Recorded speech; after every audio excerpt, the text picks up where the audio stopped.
నమస్కారం ఘంటారావానికి స్వాగతం. ముందుగా ప్రధాన అంశాలు. ఇటీవల మృతి చెందిన సభ్యులకు లోక్సభ సంతాపం.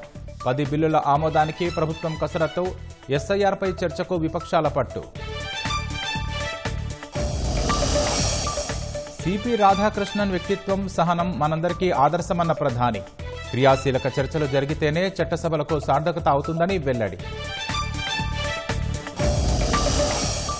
నారాయణపేట, వనపర్తి జిల్లాలో నేడు సీఎం పర్యటన. 1,00,000 ఎకరాలకు సాగునీరు అందించే ఆసల ప్రాజెక్టుకు అంకురార్పణ.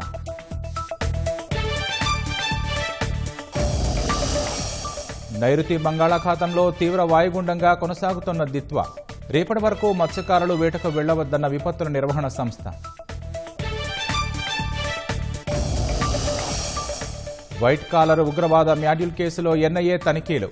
జమ్మూ కాశ్మీర్లో దాదాపు 8 ప్రాంతాల్లో ఏకకాలంలో దాడులు.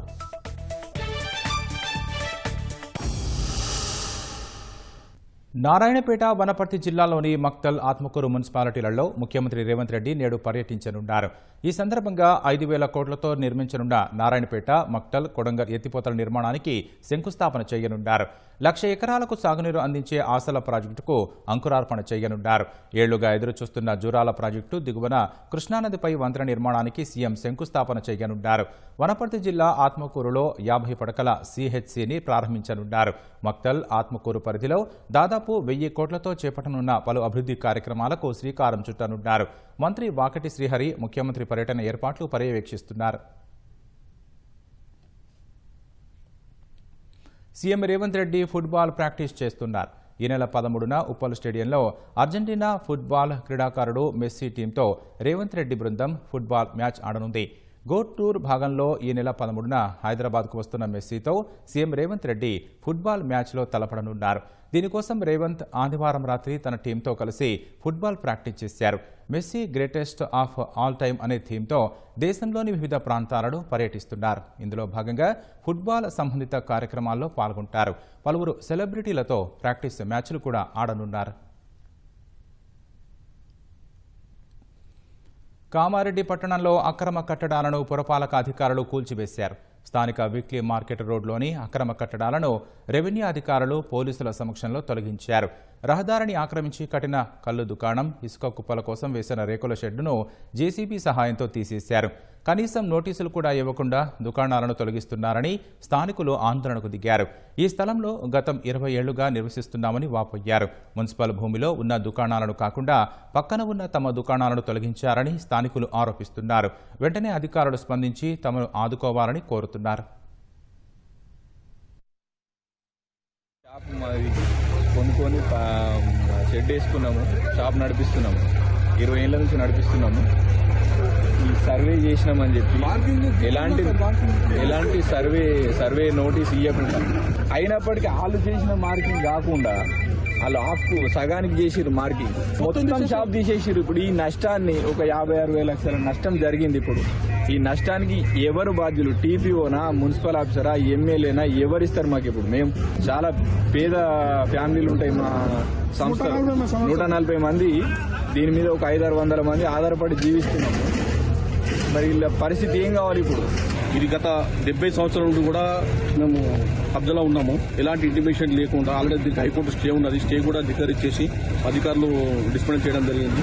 ఆల్రెడీ స్టే ఉందని చూపిస్తున్నా కానీ వాళ్ళు పట్టించుకోవడం లేదు. హైకోర్టు స్టే ఉంటే మాకేం సంబంధము, ఇది మేము పట్టించుకోమని చెప్పేసి వాళ్ళు ఇష్టరాజ్యంగా మొత్తం డిస్పెండ్ చేసేసారు. ఎలాంటి ఇంటిమేషన్ లేదు, అలాంటి ఆధారం ఏం చూపించకుండా అది డిస్పెండ్ చేశారు. మాకు ఎవరైతే అమ్మిరో వాళ్ళు ఇక్కడ ఉండే ఆధీనంలో ఉండే ఇప్పుడు వచ్చేసి ఇది డిస్పెండ్ చేయడం ఎంతవరకు కరెక్ట్ అని చెప్పేసి అడుగుతున్నాం.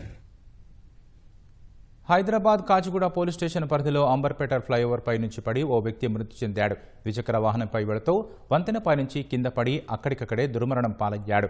ఆదివారం రాత్రి 12 గంటల సమయంలో కాచిగూడ నుంచి అంబర్పేట వైపునకు వెళుతుండగా చేనంబర్ చౌరస్తా సమీపంలో డివైడర్ను ఢీకొన్నారు.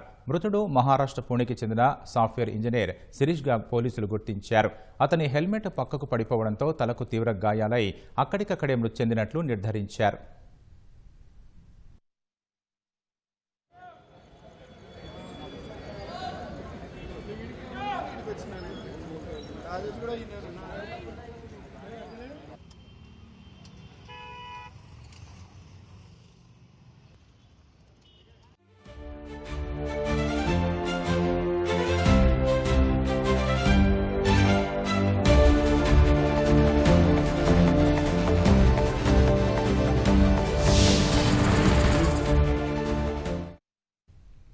తొలి విడత గ్రామ పంచాయతీ ఎన్నికలకు భారీగా నామినేషన్లు దాఖలయ్యాయి.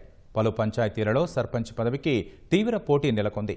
తొలి దశలో 4,236 గ్రామ పంచాయతీల సర్పంచ్ పదవుల కోసం 25,654 నామినేషన్లు దాఖలయ్యాయి.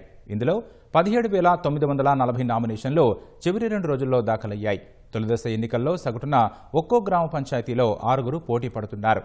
మరోవైపు రెండో విడత పంచాయతీ ఎన్నికలకు నామినేషన్ల ప్రక్రియ కొనసాగుతోంది. గ్రామ సర్పంచి, వార్డు సభ్యుడి పదవుల కోసం ప్రధాన పార్టీల మద్దతుదారులు పోటాపోటీగా నామినేషన్లు వేయడంతో తీవ్ర పోటీ నెలకొంది. జిల్లాల వారీగా సర్పంచ్ పదవులకు అత్యధికంగా సూర్యాపేట జిల్లాలో 1,387 నామినేషన్లు దాఖలయ్యాయి. ఈ జిల్లాలో తొలిదశ ఎన్నికలు జరిగేది 159 గ్రామ పంచాయతీల్లో. అంటే సగటున ఒక్కో పంచాయతీలో 8.7 మంది సర్పంచ్ పదవికి పోటీ పడుతున్నారు.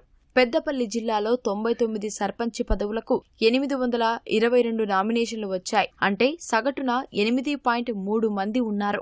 తర్వాత స్థానంలో మహబూబాబాద్, వనపర్తి జిల్లాలో ఉన్నాయి. సగటున 8 మంది నామినేషన్లు వేశారు. అత్యల్పంగా జగిత్యాల జిల్లాలో 122 గ్రామ పంచాయతీల్లోని సర్పంచ్ పదవులకు 297 నామినేషన్లు మాత్రమే దాఖలయ్యాయి. తొలిదశ ఎన్నికలకు బుధవారంతో నామినేషన్ల ఉపసంహరణ గడువు ముగుస్తుంది.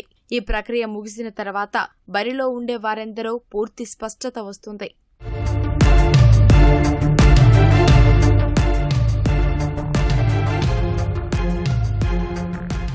మరోవైపు రెండో విడత పంచాయతీ ఎన్నికలకు నామినేషన్ల ప్రక్రియ జోరుగా కొనసాగుతోంది. అక్కడక్కడ చిన్న చిన్న వాగ్వాదాలు మినహా ప్రక్రియ ప్రశాంతంగా సాగుతోంది. నాగర్ కర్నూల్ ఎమ్మెల్యే క్యాంపు కార్యాలయం ఆవరణలో కాంగ్రెస్ పార్టీ కార్యకర్త ఆత్మహత్యా యత్నానికి పాల్పడ్డాడు. స్థానిక శ్రీపురం గ్రామానికి చెందిన సర్పంచ్ స్థానం జనరల్ మహిళకు కేటాయించారు.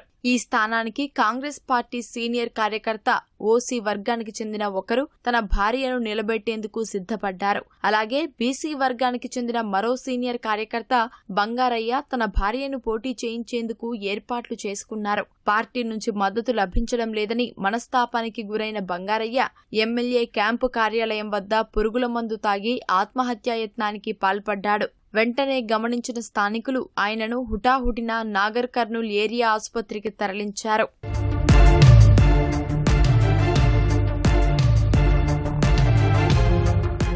భద్రాచలం ఎన్నికల కార్యాలయం వద్ద బీజేపీ, జనసేన మద్దతుతో సర్పంచి అభ్యర్థిగా పోటీ చేసేందుకు హరిచంద్ర నాయక్ నామినేషన్ వేశారు. ఆయన స్థానికంగా ఓటరు కానప్పుడు నామినేషన్కు ఎలా అనుమతిస్తారని ప్రత్యర్థులు అభ్యంతరాలు వ్యక్తం చేశారు. హరిచంద్ర నాయక్ నామపత్రాన్ని తిరస్కరించాలని ఎన్నికల కార్యాలయం వద్ద ధర్నాకు దిగారు. ఎన్నికల అధికారి కలగజేసుకుని నామినేషన్ రద్దు చేయడంతో వివాదం సద్దుమణిగింది. సిద్దిపేట జిల్లా అక్కన్నపేట మండలం కపూర్ నాయక్ తండాలో గ్రామ పంచాయతీ ఎన్నికలను బహిష్కరిస్తామంటూ యువకులు ఆందోళన చేపట్టారు. తండాలోని సీలింగ్ భూములను పట్టాలు చేసేంత వరకు తమ ఊరిలో ఓటింగ్ వద్దని నిరసన తెలిపారు.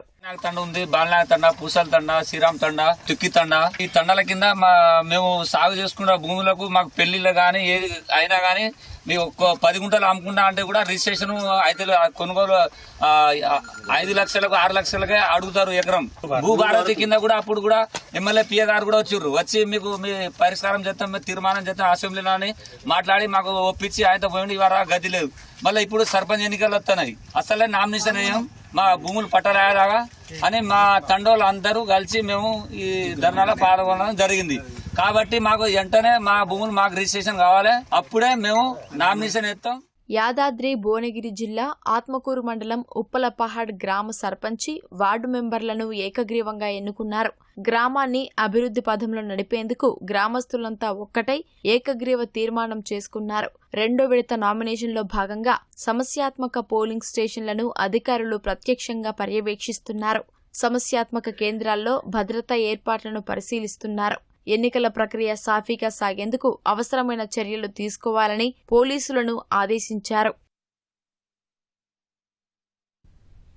నల్గొండ జిల్లా తిప్పర్తి ఎల్లమ్మగూడెంలో ఏకగ్రీవానికి నిరాకరించి సర్పంచి పదవికి నామినేషన్ వేసిన అభ్యర్థి భర్తను కిడ్నాప్ చేసిన ఘటన కలకలం రేపింది.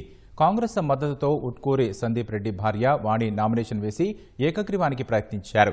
బీఆర్ఎస్ మద్దతుతో నకరేకల్లో నివాసం ఉంటున్న నాగలక్ష్మి దంపతులు వారికి వ్యతిరేకంగా నామినేషన్ వేశారు. శనివారం ఉదయం కార్యకర్తలతో కలిసి ఎల్లమ్మగూడెంకు వెళ్లేందుకు నాగలక్ష్మి భర్త యాదగిరి అద్దెకారు మాట్లాడేందుకు బయటకు వెళ్లారు. 10 నిమిషాల తర్వాత ఫోన్ స్విచ్ ఆఫ్ రావడంతో నాగమణి పోలీసులను సంప్రదించారు. అదే రాత్రి గుర్తులేని వ్యక్తులు యాదగిరిని పోలీస్ స్టేషన్ వద్ద వదిలి వెళ్లారు. మంత్రి కోమటిరెడ్డి ముఖ్య అనుచరుడైన సందీప్ రెడ్డి కిడ్నాప్కు యత్నించినట్లు బాధితులు ఆరోపించారు. తనతో దుర్భాషలాడుతూ కొట్టారని, దాహం వేస్తుందని అడిగితే తనతో మూత్రం తాగించారని బాధితుడు యాదగిరి వాపోయాడు. పుచ్చుకుంటే ఏం చేస్తాం మనం పాన మీదకి ఇంకోటి వెనకంగా ఇడబెట్టిండు. ఇక పెట్టి మీరు చెప్తున్నారు నంబర్ సార్ కట్టంకూరు దానికన్నా నువ్వు మాట్లాడితే ఫుల్ మనకు ఆల్రెడీ నీకు అంత స్కెచ్ ఉంది. నామినేషన్ ఆయన మీద వేస్తావు నువ్వు ఈ బక్కేంద్రా సందీప్ రెడ్డి మీద నామినేషన్ వేస్తావు నీ బక్కేంతరా నువ్వేంతరా నీకు అసలు నువ్వేమనుకుంటున్నారా నువ్వు బాల్బచ్చావు ఆయన బ్యాక్గ్రౌండ్ తెలుసారా ఆయన అసలు ఏమనుకుంటున్నావు నువ్వు ఇక ఇష్టం వచ్చిన బూతులు వాళ్ళు తెలివితోటి మామూలుగా నువ్వు ఖచ్చితంగా ఏదో ఒకటి అవుతారు ఎందుకు ఎడిపోతావు మనకు ప్లేస్ తెలియదు. ఇక మొత్తం రూట్ మారుస్తున్నారు, కార్లు మారుతున్నాయి, 3 మార్చిర్రు, మార్చి మధ్యలో ఆపి సార్ మీరు నమ్మరు ఘోరంగా ముద్రం పోసి గ్లాసుల 4 ముద్రలు తాపించారు సార్.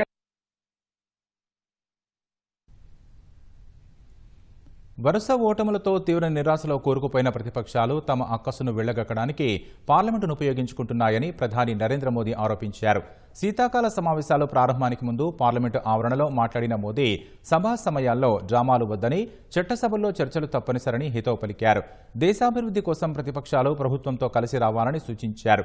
గత 10 ఏళ్లుగా ప్రతిపక్షాలు ఆడుతున్న ఆట దేశ ప్రజలకు ఇక ఏమాత్రం ఆమోదయోగ్యం కాదన్నారు. ప్రతిపక్షాలు వ్యూహం మార్చుకోవాలని, వారికి కొన్ని టిప్స్ ఇవ్వడానికి తాను సిద్ధంగా ఉన్నానని ప్రధాని మోదీ విపక్షాలకు చురకలంటించారు. దేశ ప్రగతి కోసం పార్లమెంటులో అర్థవంతమైన చర్చలు జరగాలన్నారు. దేశాభివృద్ధి కోసం విపక్షాలు కూడా తమతో కలిసి రావాలని కోరారు. పరాజయం కూడా ఒప్పుకునే మనసు విపక్షానికి లేదని ఆరోపించారు. తాము మాత్రం విపక్షాలను కలుపుకొని ముందుకెళ్తున్నట్లు ప్రధాని చెప్పారు. దేశ ప్రగతి కోసం మంచి సూచనలు, సలహాలు ఇవ్వాలని విజ్ఞప్తి చేస్తున్నట్లు ప్రధాని వెల్లడించారు. ये सत्र संसद देश के लिए क्या सोच रही है, संसद देश के लिए क्या करना चाहती है, संसद देश के लिए क्या करने वाली है, इन मुद्दों पर केंद्रित होनी चाहिए. विपक्ष भी अपना दायित्व निभाएं, चर्चा में ऐसे मुद्दे उठाएं, मजबूत मुद्दे उठाएं, पराजय के निराशा में से बाहर निकल करके आए. और दुर्भाग्य है कि 1-2 दल तो ऐसे हैं कि वो पराजय भी नहीं पचा पाते. और मैं सोच रहा था बिहार के नतीजे इतना समय हो गया है तो अब थोड़ा संभल गए होंगे, लेकिन कल जो मैं बयानबाजी सुन रहा हूं उनकी, तो उसे लगता है कि पराजय ने उनको परेशान करके रखा है. कि शीतकालीन सत्र में पराजय की बौखलाहट का वो मैदान नहीं बनना चाहिए और ये शीतकालीन सत्र विजय के अहंकार में भी परिवर्तित नहीं होना चाहिए. बहुत ही संतुलित तरीके से. డిజిటల్ అరెస్టు కేసులో 3 నిందితులను హైదరాబాద్ సైబర్ క్రైమ్ పోలీసులు అరెస్టు చేశారు. సైబర్ నేరగాళ్లకు బ్యాంకు ఖాతాలు సరఫరా చేసిన పండు వినీత్ రాజ్, వారు ఉపయోగించిన ఖాతాలకు జాయింట్ హోల్డర్లుగా ఉన్న తిరుపతయ్య, గౌని విశ్వనాథంలను అరెస్టు చేసి రిమాండ్కు తరలించారు.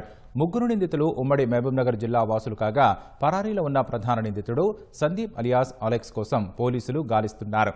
నిందితులపై దేశవ్యాప్తంగా 5 కేసులు ఉండగా, వాటిలో తెలంగాణలోనే 2 కేసులు ఉన్నాయి.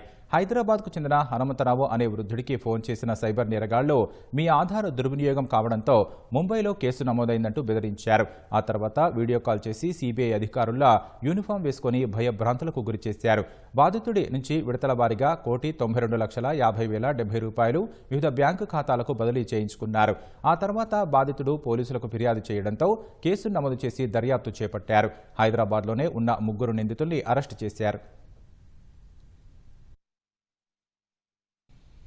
సంగారెడ్డి జిల్లా ఇస్నాపూర్ జనప్రియ ఉన్నతి అపార్ట్మెంట్లో సమస్యలు పరిష్కరించాలని కోరుతూ ఫ్లాట్ యజమానులు ఆందోళనకు దిగారు. బిల్డర్కు అనుకున్న సమయంలో అనుకున్న రీతిలో నగదు చెల్లించిన ఫ్లాట్స్ పూర్తి స్థాయిలో అప్పగించలేదని వాపోయారు. 3 ఏళ్ల నుంచి ఫ్లాట్లలో నివాసం ఉంటున్నా బిల్డర్ ఏమీ పట్టించుకోకుండా నిర్లక్ష్యంగా వ్యవహరిస్తున్నారని యజమానులు ఆరోపించారు. ఇప్పటికైనా అపార్ట్మెంట్లో మౌలిక వస్తువులు కల్పించాలని బిల్డర్ను కోరుతున్నారు. తమకు ఇస్తానన్న సౌకర్యాలు వెంటనే కల్పించాలని యజమానులు డిమాండ్ చేశారు. లేని పక్షంలో ఆందోళన విరమించబోమని హెచ్చరించారు. ప్రామిస్ చేసింది 2022లో నాకు ఫ్లాట్ పొజిషన్ ఇవ్వాలి కానీ ఇవ్వలేదు. దానికోసం ఫైట్ చేసి నేను వచ్చేసినానండి. వచ్చేసి ఇప్పుడు 2 years అవుతుంది. ప్రామిస్ చేసిన ఎమ్యూనిటీస్ ఏం లేవండి. మాకు వాటర్ తోటి చాలా ప్రాబ్లం ఉంది. ఇక్కడ మంజీరా వాటర్ ఇస్తానన్నారు. ఇప్పటివరకు దాని మీద ఏం ప్రోగ్రెస్ లేదండి. అసలు ఎక్కడ కూడా మొత్తం అన్ని ఫ్లాట్స్ అన్ని ప్రాబ్లమాటిక్ గా ఉన్నాయి. అక్కడ కన్స్ట్రక్షన్ ప్రాపర్ గా లేదు. మార్నింగ్ ఆఫీస్ వెళ్ళే టైంకి పవర్ ఉండదు. ఇక్కడ మాకు పవర్ బ్యాకప్ లేదు. ఇంక ఇక్కడ మా దగ్గరికి అడ్వాన్స్ లో మనీ అంతా కలెక్ట్ చేసుకున్నారు కానీ దానికి తగ్గట్టు ఏం రెస్పాన్స్ లేదండి. 2 years నుంచి ప్రాబ్లమ్స్ ఫేస్ చేస్తున్నా. మేనేజ్మెంట్ ఎట్లాంటి రెస్పాన్స్ కానీ తీసుకుంటలేదు. जीएम जो है मिस्टर अमर रेड्डी और एजीएम जो है मिस्टर रमोद, इसके साथ बहुत बार हम लोग मीटिंग किए. वो 4-5 महीने मीटिंग के बाद एक अपॉइंटमेंट दिए. उसके बाद हमारा जो है ये मीटिंग हुआ, जो इसमें रिटेन है, जो भी हम लोग ने कमिटमेंट किया, ये कमिटमेंट जून का ही है. ये जून में इसको कंप्लीशन करना था. अभी नवंबर आ गया है, फिर भी ये कोई भी इसमें कंप्लीशन नहीं हुआ. केवल 2-3 छोड़ के एमएलसीपी छोड़ के, उसमें भी एमएलसीपी में कोई मार्किंग नहीं किया गया. वो इतना डस्ट है वहाँ पे कि लोग पार्क नहीं कर सकता है.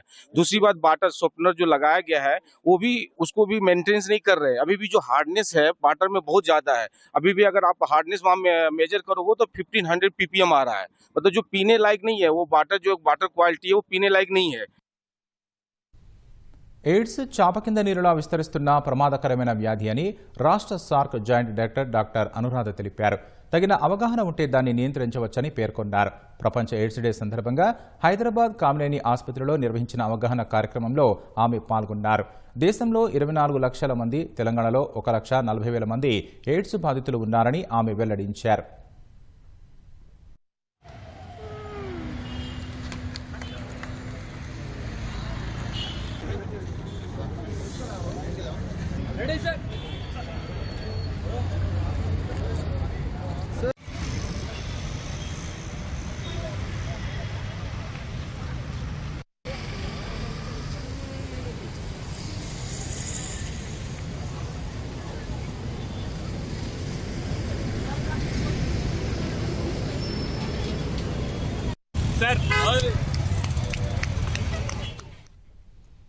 ప్రధాని నరేంద్ర మోదీ సిల్వర్ ఫిలిగ్రీ వెండి ఉత్పత్తులపై 128వ మన్ కీ బాత్ కార్యక్రమంలో ప్రస్తావించడంపై కరీంనగర్ ఫిలిగ్రీ వెల్ఫేర్ అసోసియేషన్ ప్రధాన కార్యదర్శి అశోక్ కుమార్ హర్షం వ్యక్తం చేశారు. జిల్లాలో ఇది ఒక పరిశ్రమగా విస్తరిస్తూ వందలాది మంది కళాకారులకు ఉపాధి కల్పిస్తోందని వివరించారు. 30 ఏళ్లుగా ఈ కళాకృతులను తయారు చేస్తూ జీవనోపాధి పొందుతున్న చాలా మంది కరీంనగర్ జిల్లాలో ఉన్నారని చెప్పారు. ప్రధాని నోట సిల్వర్ ఫిలిగ్రీ ఉత్పత్తుల మాట రావడంతో వస్తువులతో పాటు కార్మికులకు అరుదైన గౌరవం దక్కినట్లయిందని వివరించారు. G20 సదస్సులో ఆయా దేశాధినేతలకు ఫిలిగ్రీతో తయారైన అశోక చక్ర బటన్స్ను అందించినట్లు మన్ కీ బాత్లో మోదీ ప్రస్తావించారు. Karimnagar silver filigree handicrafts welfare society general secretary. ఇది మన సిల్వర్ ఫిలిగ్రీ అనేది కరీంనగర్లో పుట్టినటువంటి 400 సంవత్సరాల చరిత్ర కలిగినటువంటి క్రాఫ్ట్. ఈ క్రాఫ్ట్ జాతీయ అంతర్జాతీయ అవార్డ్స్ ఎన్నింటినీ కూడా గెలుచుకోవడం జరిగింది. మనకు జరిగినటువంటి G20 సమ్మిట్లో కూడా ప్రధాని నరేంద్ర మోడీ గారు దీనికి సంబంధించిన గిఫ్ట్స్ అన్ని కూడా ఇవ్వడం జరిగింది. దీన్ని ఓడిఓపిలోకి కూడా సెంట్రల్ గవర్నమెంట్ వాళ్ళు తీసుకొని రావడం జరగడం వల్ల ఇది దేశవ్యాప్తంగా ప్రాచుర్యం పొందింది. G20లో కూడా మేము సమ్మిట్ లో కూడా మేము ఈ కళాఖండాలు అప్పుడు ఇచ్చినప్పుడు కూడా మాకు ఇంటర్నేషనల్ మీడియాలో కూడా చాలా అవకాశం లభించి ప్రాచుర్యం పొందడం జరిగింది. ఇప్పుడు జరిగినటువంటి ఈ మన్ కీ బాత్ ప్రోగ్రాం ద్వారా కూడా అలాంటి మంచి ఆదరణ దొరికి ఈ సిల్వర్ ఫిలిగ్రీ అభివృద్ధి చెందుతుందని మేము ఎంతో సంతోషాన్ని వ్యక్తం చేస్తున్నాం. ప్రసిద్ధ పుణ్యక్షేత్రమైన యాదగిరిగుట్ట లక్ష్మీ నరసింహస్వామి ఆలయంలో అయ్యప్ప దీక్షా స్వాములు గిరి ప్రదక్షిణ చేపట్టారు. వేలాదిగా తరలివచ్చిన అయ్యప్ప స్వాములతో ఆలయ ప్రాంగణం కిటకిటలాడింది. వైకుంఠ ద్వారం వద్ద ప్రత్యేక పూజలు నిర్వహించి స్వాములు చేపట్టిన గిరి ప్రదక్షిణ భక్తి పాటలతో వైభవపేతంగా కొనసాగింది. ఈ కార్యక్రమానికి ప్రభుత్వ విప్ బీర్ల ఐలయ్య ముఖ్య అతిథిగా పాల్గొన్నారు.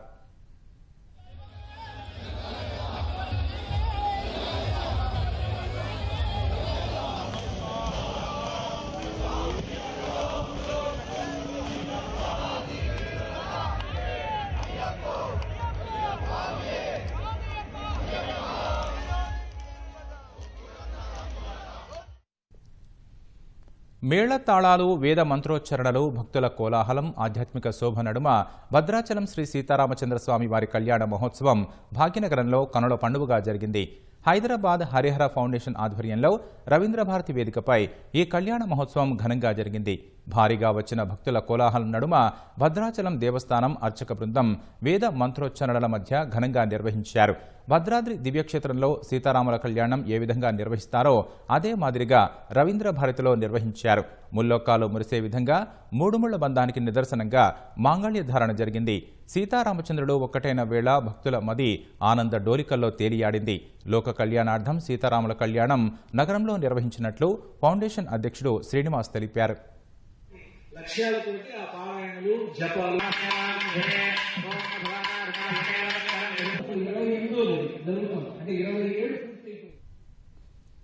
తెలుగు రాష్ట్రాలలో నిరుపేద విద్యార్థులకు విద్యా అవకాశాలను కల్పిస్తున్న వదాన్య సంస్థ 15వ వార్షికోత్సవం హైదరాబాద్ గచ్చిబౌలిలో ఘనంగా జరిగింది. కార్యక్రమానికి ముఖ్య అతిథులుగా ఆంధ్రప్రదేశ్ హైకోర్టు న్యాయమూర్తి జస్టిస్ రామకృష్ణ ప్రసాద్, పబ్లిక్ పాలసీల నిపుణులు డాక్టర్ జయప్రకాష్ నారాయణ హాజరయ్యారు. ఆర్థిక అసమానతలు విద్యకు అడ్డంకిగా మారకూడదనే లక్ష్యంతో వదాన్య సంస్థ అనేక సేవా కార్యక్రమాలు చేపడుతోందని వక్తలు వివరించారు. ప్రతిభావంతులైన విద్యార్థులను చదివించడంతో పాటు వారు కోరుకున్న రంగాల్లో కోచింగ్ అందించి జీవితంలో స్థిరపడేలా చేయడం అద్భుతమని వక్తలు కొనియాడారు. వదాన్య సంస్థ ద్వారా వివిధ రంగాల్లో దాదాపు 100 మందికి పైగా విద్యార్థులు ఉన్నత స్థానాల్లో స్థిరపడి తిరిగి సంస్థకు సహకరిస్తున్నారని తెలిపారు. విద్యాదానం అన్ని దానాల కంటే గొప్పదంటారు. అటువంటి విద్యాదానం కూడా అడిగితే ఇచ్చిన దానం కాకుండా వదాన్యంగా వారే వెళ్లి పొటెన్షియల్ స్టూడెంట్స్ ని పికప్ చేసి వాళ్ళని ఐడెంటిఫై చేసి ట్రైనింగ్ ఇచ్చి, ట్రైనింగ్ కూడా ట్రెడిషనల్ మెథడ్స్ లో కాకుండా లేటెస్ట్ టీచింగ్ మెథడ్స్ లో, digital teaching, then counselling and so on and so forth. ఇవాళ రోజున ఏదైతే ఎడ్యుకేషన్ కి కావాల్సిన స్టెప్స్ ఏవైతే ఉన్నాయో అవన్నీ కూడా modern technology, modern methods of teaching తోటి ఈ జనరేషన్ కి కావాల్సినటువంటి అవసరాలు తీరుస్తూ ఎంతో ముందుకు తీసుకెళ్తూ ఉన్నారు. కానీ ఈ దేశంలో 24 కోట్ల మంది పిల్లలు పాఠశాలల్లో ఉన్నారు. 14 కోట్ల మంది ప్రభుత్వ పాఠశాలల్లో ఉన్నారు. మిగిలిన 10 కోట్లలో ఒక 7-8 కోట్ల మంది చిన్న చిన్న బడ్జెట్ ప్రైవేట్ స్కూల్స్ అన్నాం. కొద్దిపాటి ఫీతో 180 మందికి భవిష్యత్తు లేదు. తెలంగాణ ప్రభుత్వం ఒక్కొక్క బిడ్డ మీద ఏడాదికి 1,08,000 రూపాయలు ఖర్చు పెడతాం. 1,08,000 రూపాయలు ఖర్చు పెడుతుంది. సాక్షాత్తు ముఖ్యమంత్రి గారు కౌన్సిల్ ఏ మాట చెప్పాడు, నేను సొంతంగా నా అంకెలు పట్టి చెప్పడం. కనీస నైపుణ్యాన్ని ఇచ్చే విద్య, ఆధునిక యుగంలో పనికొచ్చే వాళ్ళుగా తయారు చేసే విద్య, ఈవేళ ఆ మేధస్సు కనీస ప్రమాణాలతో ఉపయోగించలేకపోతే ఏమవుతారు ఈ పిల్లలు? ఆ పిల్లలందరూ అలా ఉండిపోతే మిగతా సమాజం ఎలా బతుకుతుంది? పుస్తకాలు, పెన్నులు పట్టుకునే ఆ విద్యార్థుల చేతులు కత్తులు పట్టుకున్నాయి. తరగతి గదిలో మార్కుల కోసం కుస్తీ పడాల్సిన వారు ప్రాణాలు తీసేందుకు పక్కా ప్రణాళికలు వేశారు. ఆవేశం, కోపంతో రగిలిపోయి 2 నిండు ప్రాణాలను బలి తీసుకున్నారు. పల్నాడు జిల్లాలో పట్టపగలో తల్లి, కుమారుడిని దారుణంగా కత్తులతో నరికి చంపడం కలకలం రేపింది. ఈ జంట హత్యలకు పాల్పడిన నిందితులు మైనర్లైన విద్యార్థులు కావడం అందరినీ ఉలికిపడేలా చేసింది. సత్తెనపల్లి మండలం ధూళిపాళ్ల గ్రామంలో ఆదివారం మధ్యాహ్నం దొప్పలపూడి సాంబశివరావు, అతడి తల్లి కృష్ణకుమారిపై 3 యువకులు కత్తులతో దాడి చేసి ఘోరంగా నరికారు. దీంతో సాంబశివరావు రక్తపు మడుగులోనే తుదిశ్వాస విడవగా తీవ్రంగా గాయపడిన కృష్ణకుమారి చికిత్స పొందుతూ మృతి చెందారు. దారుణంగా దాడి చేసి పరారవుతున్న 3 యువకుల్ని గ్రామస్తులు వెంబడించి పట్టుకుని పోలీసులకు అప్పగించారు. తన సోదరిని వివాహం చేసుకుని మానసికంగా, శారీరకంగా హింసించడమే కాకుండా విడిపోయిన తరువాత కూడా వేధింపులకు గురిచేయడంతో మిత్రులతో కలిసి బామ్మర్దే హత్య చేసినట్లు పోలీసులు ప్రాథమికంగా నిర్ధారించారు. నిండా 18 ఏళ్లు లేని విద్యార్థులు ఈ దారుణానికి ఒడిగట్టడంపై పోలీసులు, గ్రామస్తులు ఆశ్చర్యపోయారు.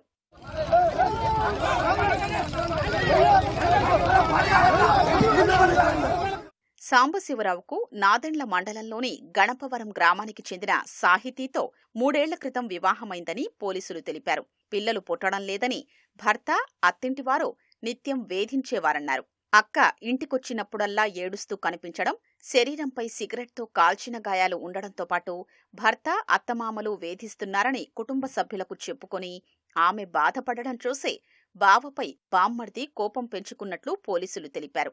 వేధింపులు మరీ ఎక్కువ కావడంతో 6 నెలల క్రితం విడాకులు తీసుకున్నారన్నారు. సాహితీకి మరో వివాహం చేసినా సాంబశివరావు వేధింపులు మాత్రం ఆగలేదన్నారు.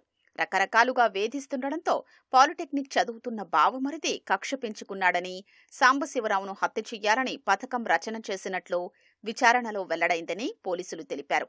ఇంటర్ ప్రథమ సంవత్సరం చదువుతున్న ఇద్దరు స్నేహితుల సహకారం కోరాడు.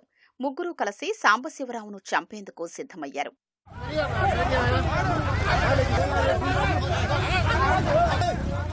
తాడికొండలో ఓ ప్రైవేటు కళాశాలలో అధ్యాపకుడిగా పనిచేస్తున్న సాంబశివరావు సొంతూరు ధూళిపాళ్ల వచ్చాడని నిర్ధారించుకున్న తరువాత ముగ్గురు ఒకే ద్విచక్ర వాహనంపై చిలకలూరిపేట నుంచి అక్కడికొచ్చారు. సాంబశివరావు తండ్రి వీరయ్య బజారుకు వెళ్లిన సమయం చూసి ఇంట్లోకి వెళ్లారు. వెంట తెచ్చుకున్న కత్తులతో సాంబశివరావుతో పాటు అతడి తల్లి కృష్ణకుమారిపై కత్తులతో దాడి చేశారు.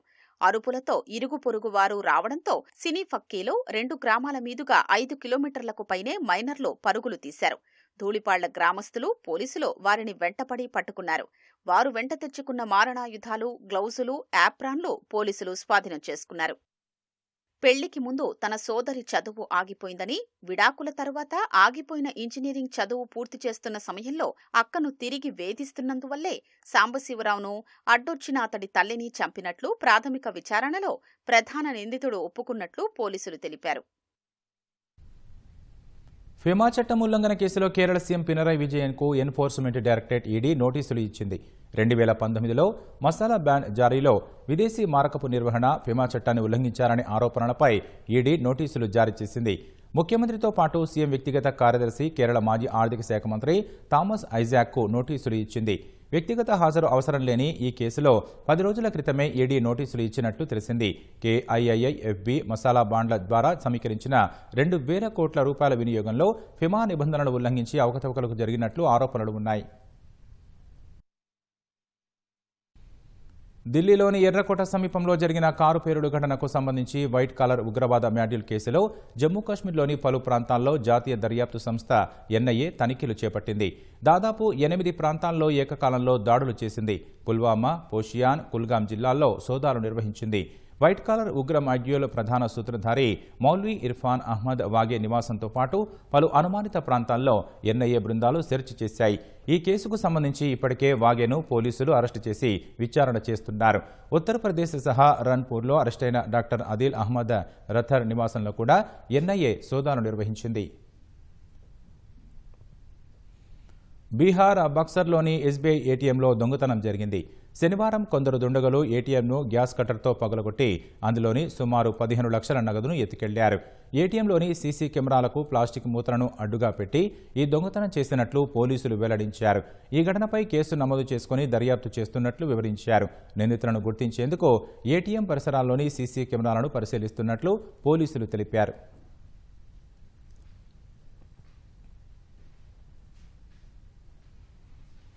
తమిళనాడులో 2 ప్రభుత్వ బస్సులు ఎదురెదురుగా ఢీకొన్న ప్రమాదంలో 11 మంది మృతి చెందిన ఘటనపై ప్రధాని నరేంద్ర మోదీ విచారం వ్యక్తం చేశారు.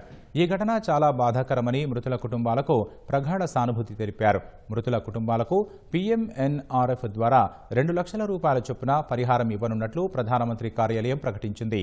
ఈ మేరకు సామాజిక మాధ్యమం ఎక్స్ వేదికగా వెల్లడించింది. క్షతగాత్రులకు 50,000 రూపాయలు అందించనున్నట్లు తెలిపింది.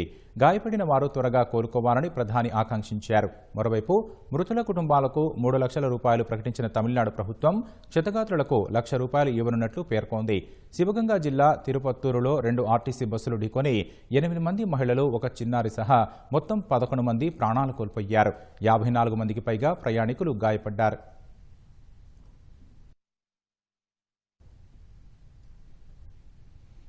దిత్వా తుపాను సముద్రంలోనే తీవ్ర వాయుగుండంగా బలహీనపడినట్లు ఆంధ్రప్రదేశ్ వాతావరణ శాఖ అధికారులు తెలిపారు. తమిళనాడు దక్షిణ కోస్తా తీర సమీపంలో 30 కిలోమీటర్ల దూరంలో కేంద్రీకృతమైందని వెల్లడించారు. రాగల 12 గంటల్లో వాయుగుండంగా తీరానికి సమీపంలో బలహీనపడే అవకాశం ఉందని అంచనా వేశారు. రాగల 12 గంటల్లో కోస్తా జిల్లాల్లో చాలా చోట్ల ఓ మోస్తరు నుంచి భారీ వర్ష సూచన ఉన్నట్లు వాతావరణ శాఖ హెచ్చరించింది. రాగల 3 గంటల్లో గంటకు 30 కిలోమీటర్ల వేగంతో ఈదురుగాలులు వీచే అవకాశం ఉంది. ఏపీలోని శ్రీకాకుళం, పార్వతీపురం, విజయనగరం, విశాఖ, అల్లూరి, అనకాపల్లి, కాకినాడ జిల్లాల్లో ఓ మోస్తరు వర్షాలు కురవనున్నాయి. శ్రీకాకుళం జిల్లా ఎచ్చెర్ల మండలం మూసవానిపేట వద్ద సముద్ర తీరానికి బంగ్లాదేశ్కు చెందిన 13 మంది మత్స్యకారులు బోటుతో పాటు కొట్టుకొచ్చారు. బంగ్లాదేశ్కు చెందిన వీరు కొన్ని రోజుల క్రితం వారానికి సరిపడా ఇంధనం, ఆహారంతో సముద్రంలో వేటకు బయలుదేరారు. తుపాను ప్రభావంతో సముద్రంలో తప్పిపోయారు. ఇంధనం, ఆహారంతో 7 రోజులు గడిపిన వీరికి తర్వాత కష్టాలు మొదలయ్యాయి. వెళ్లే దారి తెలియక, ఆహారం లేక ఆకలితో అలమటించారు. ఆటుపోట్లకు పడవ ఒడిశా మీదుగా మూసవానిపేటకు చేరుకుంది. ఇక్కడ వారు బోటుకు లంగరు వేసి ఉండిపోయారు. ఇది ఈ ప్రాంతానికి సంబంధించిన బోటు కాదని గుర్తించిన స్థానిక మత్స్యకారులు మెరైన్ పోలీసులకు సమాచారం ఇచ్చారు. అక్కడికి చేరుకున్న సిఐ ప్రసాదరావు, ఎస్ఐ లక్ష్మణరావులు 3 బోట్ల సాయంతో వారిని ఒడ్డుకు చేర్చారు. వీరి భాష, వేషధారణను చూసి బంగ్లాదేశ్కు చెందిన వారిగా గుర్తించారు. ఆహారం లేక మాట్లాడలేకపోతున్న వీరికి స్థానికులు సపర్యలు చేసి ఆహారం అందించారు. అనంతరం కళింగపట్నం పోలీస్ స్టేషన్కు తరలించారు. అనుమతులు లేకుండా దేశంలోకి ప్రవేశించిన వీరిపై కేసు నమోదు చేస్తామని మెరైన్ సిఐ తెలిపారు. శ్రీలంకలో భారీ వర్షాల కారణంగా సంభవించిన వరదలకు మృతి చెందిన వారి సంఖ్య 193కు చేరింది. మరో 228 మంది గల్లంతైనట్లు శ్రీలంక ప్రభుత్వం వెల్లడించింది. ఇప్పటికే శ్రీలంక వ్యాప్తంగా అత్యవసర పరిస్థితిని ప్రకటించారు. దిత్వా తుపాను శ్రీలంకలో భారీ విధ్వంసం సృష్టించింది. కుండపోత వర్షాల కారణంగా అనేక ప్రాంతాలు నీటమునిగాయి. చాలా చోట్ల కొండచెరలు విరిగిపడ్డాయి. శ్రీలంకలో దాదాపు ప్రతి జిల్లాలోనూ వరద విలయం కనిపిస్తోంది. 10 లక్షల మందిపై వరదలు ప్రభావం చూపాయి. వేలాది మంది ప్రభుత్వ సిబ్బంది, వాలంటీర్లు సహాయ చర్యల్లో నిమగ్నమయ్యారు.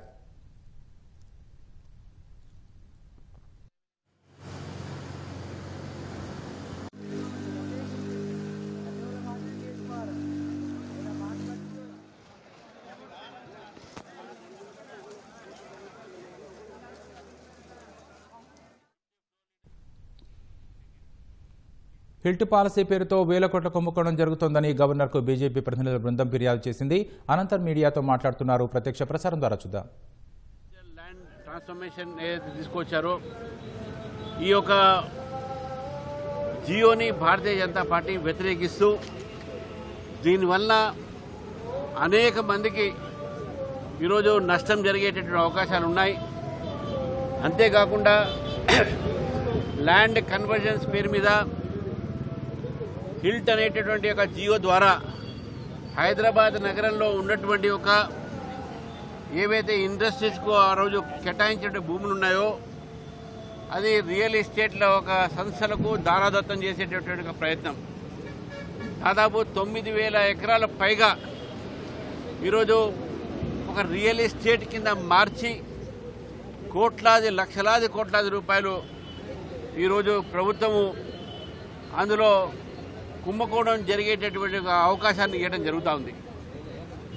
ఈ సందర్భంగా హిల్ట్ అనేటటువంటి పాలసీ ఏది ఉందో దీని ద్వారా ప్రభుత్వం ఒక ఖజానా నింపడానికి చేస్తున్నటువంటి ఒక నేపథ్యంలో ఈ భూములన్నీ కూడా అనేక సంవత్సరాల క్రితము ఇండస్ట్రీస్కి అలాట్ అయినాయి. అప్పుడు ఉన్నటువంటి ఒక ధర, ఇప్పుడు ఉన్నటువంటి ధరని మీరు కంపేర్ చేసుకున్నా కూడా బుక్ వాల్యూ సబ్ రిజిస్ట్రార్ ఆఫీస్లో ఉన్నటువంటి ఒక ఏదైతే రేట్స్ ఉన్నాయో అది మార్కెట్ రేట్ కన్నా చాలా తక్కువగా ఉంటుంది. మనం చూసినాము మొన్ననే ఒక ప్రైవేట్ సంస్థ హైదరాబాద్కు అవతల 151 కోట్లకు ఒక ఎకరం కొనడం జరిగింది. మరి ఈ నేపథ్యంలో ఈ హిల్ట్ ఉన్నటువంటి ఇండస్ట్రియల్ ఏరియా ఉందో హిల్ట్ కింద ఈ ఇండస్ట్రియల్ ఏరియా భూములు దాదాపు వేరే తక్కువ రేటుకు రియల్ ఎస్టేట్ వాళ్లకు దొరికే అవకాశాలు దొరుకుతున్నాయి. 30% సంబంధించినటువంటి డిపాజిట్ ఎస్ఆర్ఓ రేటు కింద చేసేస్తే ప్రభుత్వానికి ఎంత నష్టం వస్తుంది అనే విషయాన్ని మనం ఆలోచించాలి. నడుస్తున్న ఇండస్ట్రీస్ కూడా ఈ యొక్క స్కీమ్లో చేరి అక్కడ పనిచేస్తున్నటువంటి ఒక సిబ్బంది కానీ అక్కడ పనిచేస్తున్నటువంటి ఒక కార్మికులు కానీ నష్టం జరిగేటువంటి అవకాశాలు, వారు జాబులు కోల్పోయే అవకాశాలు ఉంటాయి. రెండో వైపు గతంలో ఈ యొక్క ప్రాంతంలోనే హైదరాబాద్ చుట్టుపక్కల ప్రాంతంలో చాలామంది రైతులు మా భూముల్ని కూడా కన్వర్ట్ చేయండి అని చెప్తే ఆ భూములు ఇంకా కన్వర్ట్ కాలే. కానీ ఇండస్ట్రియల్ భూమిని మాత్రం రియల్ ఎస్టేట్ కోసం మాత్రం చేస్తూ ఉన్నారు. ఈ ప్రభుత్వము రియల్ ఎస్టేట్ చేస్తుందా, పరిపాలన చేస్తుందా అనే విషయాన్ని మనం గుర్తించాలి. ఏదైనప్పటికీ కూడా ఈ ప్రభుత్వం వ్యతిరేకంగా, ఈ యొక్క పాలసీస్ వ్యతిరేకంగా, ప్రజా వ్యతిరేక ఏవైతే విధానాలు అయితే ఉన్నాయో ఈ ప్రభుత్వాన్ని, దీంతో పాటు 6 గ్యారంటీలు 421 వాగ్దానాలు చేసినటువంటి ప్రభుత్వం ఏదైతే ప్రజా ఒక పరిపాలనలో వీళ్ళు విఫలం చెందారు, ఏ గ్యారంటీ కూడా ఈరోజు ప్రజలకు అందట్లేదు. ప్రభుత్వం వ్యతిరేకంగా డిసెంబర్ 7వ తారీఖు నాడు ఇందిరా పార్క్ దగ్గర మహాధారణ కూడా చేస్తూ దీన్ని కూడా వ్యతిరేకించి, జిహెచ్ఎంసీ యొక్క విస్తరణ కూడా వ్యతిరేకించి భారతీయ జనతా పార్టీ హైదరాబాద్ ప్రజలను కోరుతా ఉంది. మీరు తప్పకుండా ఈ ధారణలో రావాలి. ఈ యొక్క ధారణలకు సంబంధించినటువంటి ఒక హిల్ట్ కానీ, జిహెచ్ఎంసీ విస్తరణ కానీ, ఈ యొక్క మీ యొక్క వైఫల్యం కానీ, కాంగ్రెస్ పార్టీ వైఫల్యం కానీ, ఇవన్నీ కూడా మేము అక్కడ లేవదీస్తాం. ఇవాళ ఇచ్చినటువంటి ఒక మెమరాండంలో గవర్నర్ గారు స్పష్టంగా మీకు చెప్పడం జరిగింది. వారు తప్పకుండా దీనిపైన చర్చిస్తాము, నేను మాట్లాడతాను ప్రభుత్వంతో అనే విషయాన్ని కూడా వారు చెప్పడం జరిగింది.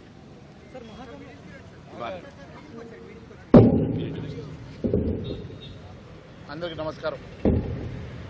ఈరోజు భారతీయ జనతా పార్టీ రథసారథి రాష్ట్ర అధ్యక్షులు రామచంద్రరావు గారి ఆధ్వర్యంలో హిల్ట్ పాలసీని వ్యతిరేకిస్తూ భారతీయ జనతా పార్టీ వారికి ఒక రిప్రజెంటేషన్ ఇచ్చి ఈ రాష్ట్ర ప్రభుత్వం ఏ రకంగా లక్షల కోట్ల రూపాయల కుంభకోణానికి తెరదీసిందో, ఈ హిల్ట్ పాలసీ వల్ల ఈ రాష్ట్ర ఖజానాకు ఏ రకంగా గండిపడతా ఉన్నదో, మరి జీవో నెంబర్ 27కి వ్యతిరేకిస్తూ జీవో 27ని విత్డ్రా చేయాల్సిందిగా ఈరోజు గవర్నర్ గారికి మేము రిప్రజెంటేషన్ మెమరాండం ఇవ్వడం జరిగింది.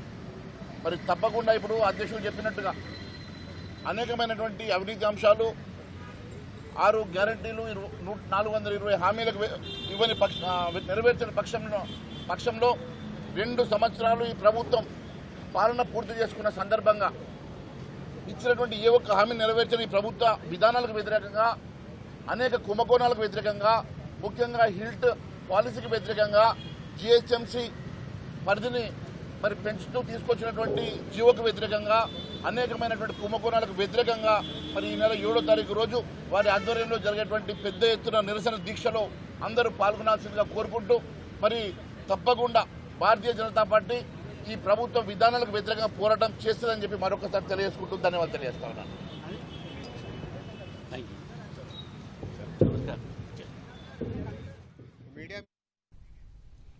విశాఖ కైలాసగిరిపై గ్లాస్ బ్రిడ్జిను AP MP Shri Bharat, mayor Peela Srinivasarao ప్రారంభించారు. విశాఖను పర్యాటక రాజధానిగా అభివృద్ధి చేయనున్నామని, ప్రకృతి వైపరీత్యాల సమయంలో తట్టుకునేలా గ్లాస్ బ్రిడ్జ్ డిజైన్ చేశామని నేతలు తెలిపారు. విశాఖ అంటే ఇకపై గ్లాస్ బ్రిడ్జ్ కూడా గుర్తుకు వస్తుందని నగరవాసులు, పర్యాటకులు సంతోషం వ్యక్తం చేస్తున్నారు. గ్లాస్ బ్రిడ్జ్ పై నుంచి విశాఖ అందాలను వీక్షించడం చెప్పలేని అనుభూతిని ఇస్తోందని అంటున్నారు.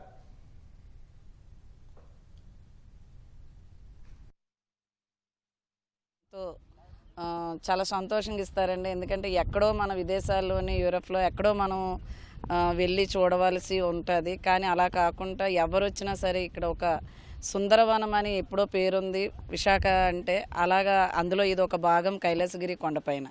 ఆ కైలాసగిరి కొండపైన ఎంతో వంతెన చక్కగా ఇక్కడ గాజు బ్రిడ్జి అనేది ఓపెన్ చేశారు. ఎక్కడెక్కడికో వెళ్ళి చూడాల్సిన పని లేకుండా ఈ గ్లాస్ బ్రిడ్జికి వస్తే సిటీ వ్యూ, బీచ్ అంతా చాలా అద్భుతంగా ఉంది. ఒక కేరళ వెళ్ళినా కూడా మనం ఇలా ఎంజాయ్ చేయలేమేమో. విశాఖపట్నం వచ్చి మీరు ఈ కైలాసగిరిని చూస్తారని భావిస్తున్నాను. వైజాగ్ ఇటీస్ అందరూ కూడా ప్రౌడ్గా ఫీల్ అయ్యే మూమెంట్ ఈరోజు.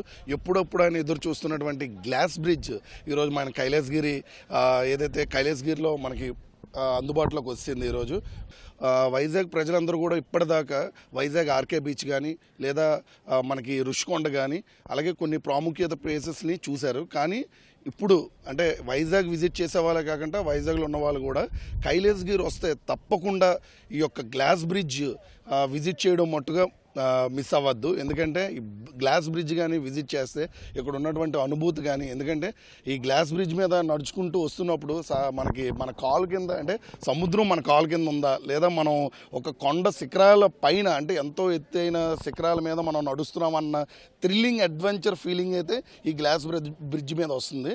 అసలు సూపర్ గుడ్ ఎక్స్పీరియన్స్ సార్. అసలు అది మూవ్ ఆన్ అవుతుంటే జస్ట్ భయం అయితే వేస్తుంది, కానీ ఎక్స్పీరియన్స్ సూపర్ సార్. అసలు చాలా బాగుంది. అసలు చాలా థ్రిల్లింగ్ హ్యాపీగా ఉంది సార్, చాలా హ్యాపీ. గ్లాస్ బ్రిడ్జ్ ఎలా అనిపించింది వచ్చినప్పుడు? చాలా హ్యాపీ అనిపించింది, గాల్లో తేలినట్లు అనిపించింది సార్. గీతా జయంతి సందర్భంగా కర్ణాటకలోని మైసూరులో స్వామీజీ ఆశ్రమంలో సంపూర్ణ భగవద్గీత పారాయణం జరిగింది. ఆశ్రమంలోని నాద మండపంలో దాదాపు 5,000 మందితో కార్యక్రమాన్ని నిర్వహించారు. గణపతి సచ్చిదానంద స్వామి భగవద్గీత పారాయణాన్ని పర్యవేక్షించారు.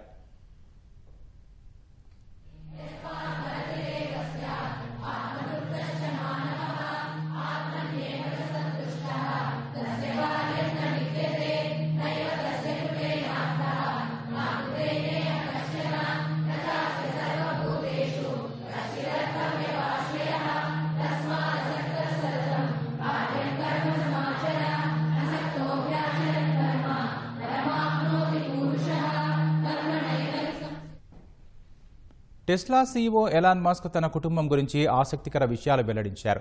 తన సహజీవన భాగస్వామి షివోన్ జిల్లిస్కు భారతీయ మూలాలు ఉన్నాయని చెప్పారు. అలాగే తన కుమారుడి పేరులో శేఖర్ పదం ఉందని పేర్కొన్నారు.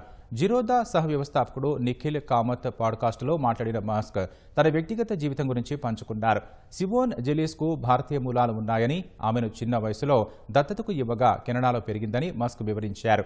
భారతీయ అమెరికన్ శాస్త్రవేత్త సుబ్రహ్మణ్యన్ చంద్రశేఖర్ గౌరవార్థం తన కుమారుడి పేరులో శేఖర్ అనే పదం చేర్చారని తెలిపారు. యేల్ యూనివర్సిటీలో విద్యనభ్యసించిన సివోన్ జెలీస్ 2017లో మస్క్ ఆధ్వర్యంలోని న్యూరాలింక్ ప్రాజెక్టులో చేరారు. ఆ ప్రాజెక్టుకు కింద మానవ మెదడులో ఎలక్ట్రానిక్ చిప్ను అమర్చే ప్రయోగాలు చేస్తున్నారు. మస్క్ సివోన్కు 4 సంతానం. ఇక ఇదే పాడ్కాస్టులో మస్క్ అపార ప్రతిభ గల భారతీయులను నియమించుకొని కొన్నేళ్లుగా అమెరికా చాలా ప్రయోజనాలను పొందిందన్నారు. వలసలు, వీసాల దుర్వినియోగం, అమెరికాలో స్థిర నివాసం తదితర విషయాలపై ఇటీవల ట్రంప్ కఠిన నిర్ణయాలు తీసుకుంటున్న తరుణంలో మస్క్ వ్యాఖ్యలు ప్రాధాన్యం సంతరించుకున్నాయి.